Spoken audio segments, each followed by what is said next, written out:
నమస్తే, welcome to our channel. నేను పద్మిని. ప్రస్తుతంతో పాటు ప్రముఖ ఆధ్యాత్మికవేత్త వాస్తు జ్యోతిష పండితులు కేఎస్ఆర్ గారు ఉన్నారు. మాట్లాడదాం. నమస్తే సార్. నమస్తే సార్, జ్యేష్ఠ శుక్లపక్ష పంచమి చాలా అద్భుతంగా శుక్రవారంతో కలిసి వస్తోంది. పైగా ఆశ్లేష నక్షత్ర యుక్తంగా వస్తోంది. దీనికి ఏమైనా వైశిష్ట్యం ఉంటుందా?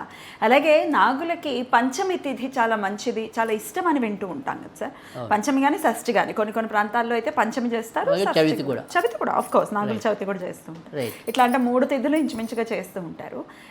సో మరి ఈ శుక్రవారం పంచమి ప్లస్ ఆశ్లేష నక్షత్రం ఏంటి, దీనికి స్పెషల్ ఏమైనా ఉందా? ఎట్లా వినియోగించుకోవచ్చు ఈ రోజుని? అంటే మీరు కొంతవరకు చెప్పారు. ముఖ్యంగా ఏంటంటే నాగుల ఆరాధనకి ఇది చాలా విశిష్టమైందిగా అని చెప్పి, సో ఖచ్చితంగా నాగారాధన కోసమే దీన్ని ఎక్కువగా వినియోగించుకుంటే మంచిది.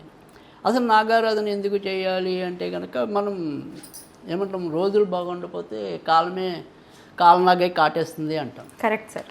అంటే కాలాన్ని ఎవరైతే సరిగ్గా వినియోగించుకుంటారో వాళ్ళకి జీవితంలో ఎలాంటి కాట్లు లేకుండా బాగా వెళ్ళటం అనేది ఉంటుంది.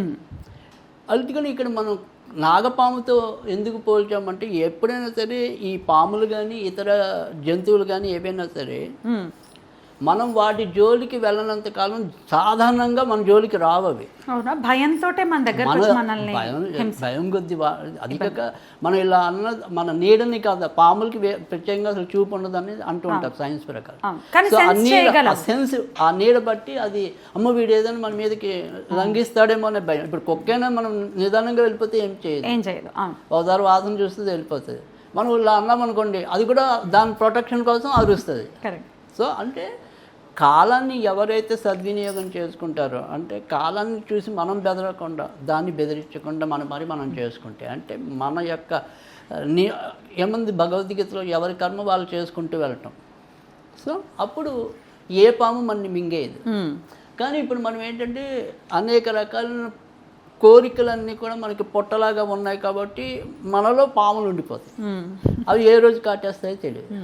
సో అందుకని ఖచ్చితంగా మనం నాగారాధన అన్నది, అంటే మీరు ఒక ఇంట్లో, అంటే మీ ఇల్లు సొంతం కాకపోయినా అక్కడ ఏదైతే శంకుస్థాపన చేస్తామో వాస్తు పురుషుడిని మనం పూజ చేయటం అనేది ఉంటుంది కదా.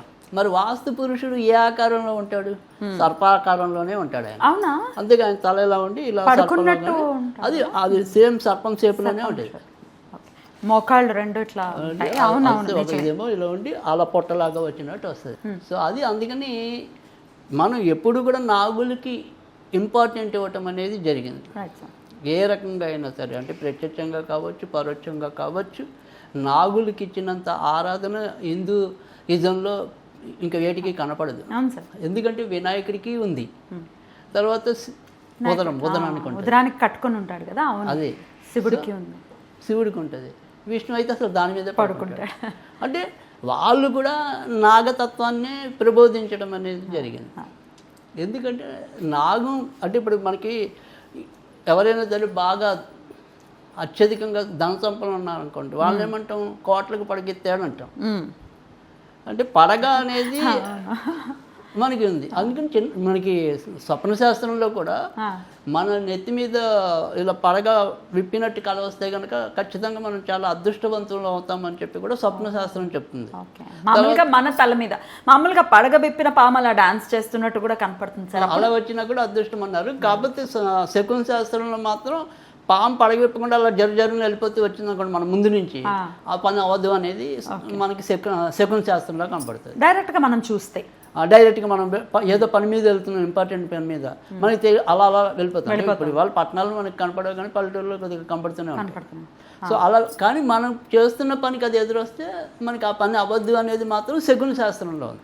అదే స్వప్న శాస్త్రంలో అయితే మాత్రం ఇలా పడగ విప్పినట్టు కళ్ళు వస్తే కనుక చాలా అదృష్టవంతులు అవుతాం అనేది ఒకటి.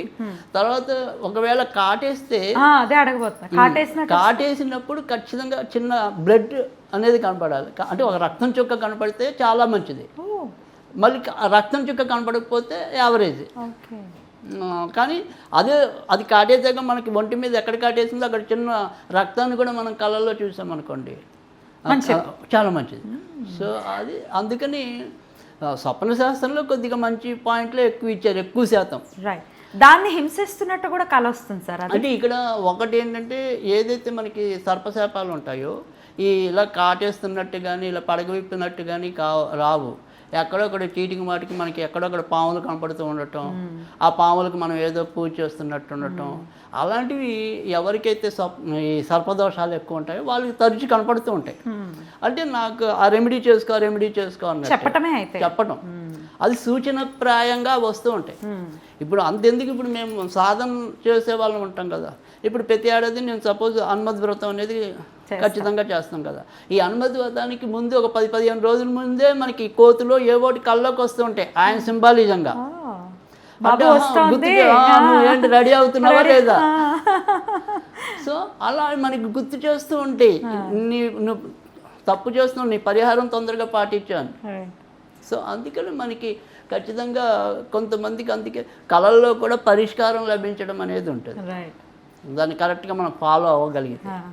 సో అందుకని ఇక్కడ ఇవాళ మనం ఏంటైనా సరే, ఎవరైనా సరే, ఎక్కడైనా సరే సర్ప పూజ చేయించుకోవాలి అనుకుంటే కనుక ఇప్పుడు మీరు చెప్పిన ఈ 19వ తారీఖు అనేది చాలా శ్రేష్టమైనది. సాధారణంగా ఆరుద్ర నక్షత్రంలో, ఆశ్లేష నక్షత్రంలో పుట్టినట్టయితే కనుక అవి సర్ప నక్షత్రాలుగానే చెప్పారు. అంటే వాళ్ళ జాతకాల్లో ప్రత్యక్షంగా ఈ సర్పదోషం ఉన్నా లేకపోయినా కూడా సర్పదోషంతో పుట్టినట్టే. ఓకే, అప్పుడు ఖచ్చితంగా ఇట్లాంటి రోజులను వినియోగించుకో పూజ చేసుకుంటే మంచిది. ఎట్లా అండి సార్, గుడికి వెళ్ళి పాలు పోయటం, గుడికి వెళ్ళి పాలు పోసుకోవడం కానీ, ఇప్పుడు మనం ఏదైనా సరే చిన్న రెమెడీ అలాగా చెప్తాం అనుకోండి, సో అలాంటిది ఏదైనా సరే చేసుకున్నట్టయితే కనుక చాలా మంచిది ఈరోజు. అదే కాకుండా ఇప్పుడు మన జాతకాలకు వచ్చిన వాళ్ళు కూడా చాలామందికి ఇప్పుడు మనం ఏదైనా సర్పదోషం ఉందంటే లేదా రాహుకేతు పూజ చేయించుకోవాలనుకుంటూ ఉంటారు. ఆ రాహుకేతు పూజ అనే దానికి ఇవాళ మనం పెట్టుకుంటే చాలా మంచిది, చాలా తొందరగా. అంటే ఇవన్నీ ఎందుకు చెప్తున్నామంటే ఉత్తి రోజుల్లో మనం చేసుకునే దానికి మరింత శీఘ్రంగా ఫలించడానికి. స్పెషల్ డే కదా, అలాంటి కాంబినేషన్ మనం చెప్తున్నాం అంతే తప్ప ఉత్తి రోజుల్లో కూడా మీరు ఎప్పుడైనా సరే సోమవారం కానీ, శనివారం కానీ, శుక్రవారం కానీ ఎప్పుడైనా సరే సర్పశాంతి చేయించుకోవాలి అనుకుంటే అనుకూలమైన రోజులు. లేదు చవితి వచ్చిన రోజు మంచిదే, పంచమి వచ్చిన రోజు కూడా మంచిదే, కానీ వాటన్నిటికంటే మంచిది ఇలాంటి కాంబినేషన్. ఓకే, ఎందుకంటే ఇక్కడ వారం శుక్రవారం కలిసి వస్తుంది, నక్షత్రం ఆశ్లేష కలిసి వస్తుంది, తిథి పంచమి కలిసి వస్తుంది, మరి అందుకని ఇలాంటి 3 కాంబినేషన్స్ ఉన్నాయి. సో అందుకని ఖచ్చితంగా మనం ఇది మంచిది అని చెప్తున్నాం. మరి ఏం చేయమంటారు? సో ఖచ్చితంగా అంటే నేనైతే కనుక ఎప్పుడైనా సరే సుబ్రహ్మణ్యుడి కన్నా కూడా మానసాదేవికే ఎక్కువ ప్రాధాన్యత ఇవ్వటం అనేది మొదటి నుంచి నేను ఎక్కువ మందికి చెప్తున్నది. సో అలా కాకపోతే డైరెక్ట్గా రాహుకేతువే, నవగ్రహాల దగ్గరికి వెళ్ళిపోయి రాహుకేతు ఇంట్లో కూడా చేసుకో, అది ఎక్కడైనా వాళ్ళ ఇష్టం. ఇప్పుడు మనం చెప్పేది అలాగే ఇంట్లోనే తేలిగ్గా చెప్పుకునేది ఒక చిన్నది చెప్తాను అనుకోండి. సో బయట చేసినా కూడా రాహుకేతు పూజ లేదు మానసాదేవి గుడి అనేది అరుదుగా ఉంటాయి. సో అలా ఎక్కడైనా మానసాదేవి ఉంటే మానసాదేవి, లేదు మనసులోనే మానసాదేవిని స్తుతించుకోవటం అనేది. అది ఎలాగో దేవి భాగవతంలో చాలా తేలికైన మంత్రం ఉంటుంది మానసాదేవి. అదే మన ఓం హ్రాం హ్రీం శ్రీం మానసాదేవ్యే నమః, ఓం హ్రాం హ్రీం శ్రీం మానసాదేవ్యే నమః. ఇది మానసాదేవి. మనకి మానసాదేవి పుట్టడం అవసరం లేదు, శివపార్వతులు ఉన్నా కూడా కూర్చుని ఇదే మంత్రాన్ని జపించుకోవచ్చు. సో అది ఆ రకంగా చేసుకోవటం అనేది. అయితే నేను ఇచ్చే మంత్రం ఏంటంటే ఇంకా కొద్దిగా తేలికైన మంత్రం ఉంటుంది. ఓం సర్పాయ మహాసర్పాయ దివ్య సర్పాయ నమః. ఓం సర్పాయ మహాసర్పాయ దివ్య సర్పాయ నమః. చాలా తేలిక, అది ఎక్కువ మందికి ఇచ్చినది, గుర్తుంటుంది కూడా, ఇది చాలా తేలిక. సో ఇంచుమించు అంటే మనకి ప్రముఖ ఏవైతే నాగులు ఉన్నాయో అవి ఇంచుమించు 72 ఉన్నాయంట. 72 కలిసి వాటిలో మళ్ళీ ఉంటాయి అనుకోండి, కానీ పేర్లతో కలిగినవి 72 ఉన్నాయి. అందులో మనకి నవనాగులు ఎక్కువ మందికి తెలుస్తాయి, తచ్చకుడని, మన కర్కోటకుడని ఇలా. కానీ అసలైతే 72 ఇచ్చారు మనకి పురాణంలో అయితే. సో మళ్ళీ వాటి పరంపరంగా ఇవన్నీ. సో ఆ రకంగా ఇవాళ ఏదైనా సరే ఇప్పుడు నేను చెప్పిన ఓం సర్పాయ మహాసర్పాయ దివ్య సర్పాయ నమః అనేది 27 సార్లు నుంచి మినిమం, అలా 54 108 సార్లు పఠించటం. ఇలా ఇక్కడి నుంచి 11 శుక్రవారాలు చేయగలిగితే చాలా మంచిది. ఉత్తి రోజుల్లో అవసరం లేదు. సో ఇప్పుడు మనం శుక్రవారంతో మొదలెడుతున్నాం కాబట్టి ఎప్పుడు కూడా శుక్రవారం, అంటే ఇదే కాంబినేషన్ ఒకసారి మనకు అనుకోకుండా సోమవారం వచ్చింది అనుకోండి, అప్పుడు అన్ని సోమవారాలు ఉంటాయి. ఓకే, సో ఇప్పుడు మనం ఫస్ట్ టైం శుక్రవారం మొదలెడతాం సో కదా, 11 శుక్రవారాలు రైట్, ఓకే. అది ఉపవాసాలు ఉండాలనేది కొంతమందికి ఉంటుంది. సో మనం అంటే ఇప్పుడు ఈ పూజ చేసుకునేంత వరకు మాత్రం ఓన్లీ లిక్విడ్స్ తీసుకోండి. ఓకే, అంటే జ్యూసులు కానీ పచ్చిపాలు కానీ అలాంటివి తీసుకోండి. టిఫిన్లు అన్నాలు తినద్దు. ఆ పూజ అయిపోయింది, మీ ఇష్టం, తినచ్చు. ఓకే, ఇంకా ఏ పద్ధతి లేదు. అలాగే నెత్తి మీద స్నానం చేయాలి అవసరంగా. సో మామూలు స్నానం చేస్తే చాలు. రైట్. సో ఈ రకంగా చేసి చూడండి, ఖచ్చితంగా నాగశాంతికి ఇది చాలా అద్భుతంగా ఉపయోగపడుతుంది. బ్యూటిఫుల్ సార్, చాలా చక్కటి విషయాన్ని తెలియజేశారు. ఏం చేయాలో తెలియట్లేదు, లేకపోతే ఈ సర్పదోషాలు అని అంటే చెప్పి ఇప్పుడు మనకి జాతకంలో అత్యధిక భాగం సర్పదోషం ఉన్న వాళ్ళు కూడా వస్తూ ఉంటారు. కామన్ కాంబినేషన్స్ అవి ఉంటూనే ఉంటాయి, అది కామనే కాబట్టి స్థానంలో ఉంటాయి, సంతాన స్థానంలో ఉంటాయి, ఇక్కడ ఒక రావుకేతులు ఉండకుండా ఎందుకు ఉంటారు? అంటే అందులో దాని ఇంపాక్ట్ ఎక్కువ ఉన్న వాళ్ళు ఉంటారు. రైట్. సో అందుకని ఇప్పుడు వింటూ ఉంటాం, ఏమంటే ఆశ్లేష బలి చేయమంటున్నారు, అదేమో వేలల్లో ఉన్నది, మా వల్ల కాదండి అనుకునే వాళ్ళకి భగవంతుడే ఇస్తున్న అవకాశం. నియమ నిష్టలతో చేసే వాళ్ళు కూడా అరుదు. మనకి ఆశ్లేష బలి ఏం చిన్న విషయం కాదు, చిన్న విషయం కాదు. చేసిన దానికి తంత్రం ఎక్కువ ఉంటుంది. ఆశ్లేష బలి కానీ, తెలిసిన వాళ్ళు అయ్యి నాగ ప్రతిష్ఠ కానీ. నాగ ప్రతిష్ఠ అంటే ఊరికే నాగుల్ని ప్రతిష్ఠించడం అనుకుంటున్నారు, కాదు కదా, కాదు. దానికి బోలంత తత్వంగా ఉంటుంది ముందు. హోమం సో చెయ్యాలి, అవన్నీ ఆ తత్వంగా తెలిసిన వాళ్ళు తక్కువ. ఎగ్జాక్ట్లీ. సో కాకపోతే నాకు తెలుసు పోజు కొట్టి మీ దగ్గర డబ్బులు గుంజుకుంటున్నాను. ఓ అటువంటి ఎక్స్‌ప్లాయిటేషన్స్ అయితే బ్రహ్మాండంగా జరుగుతాయి, తస్మాత్ జాగ్రత్త. సరే, వాటన్నిటి జోలికి వెళ్లకుండా మీరే హాయిగా చేసుకుని మన కర్మను మనమే తీర్చుకోవాలి, ఎవడు తొడవడు. లేడు. రైట్. అద్భుతంగా తెలియజేశారు సార్, కృతజ్ఞతలు. నమస్తే సార్.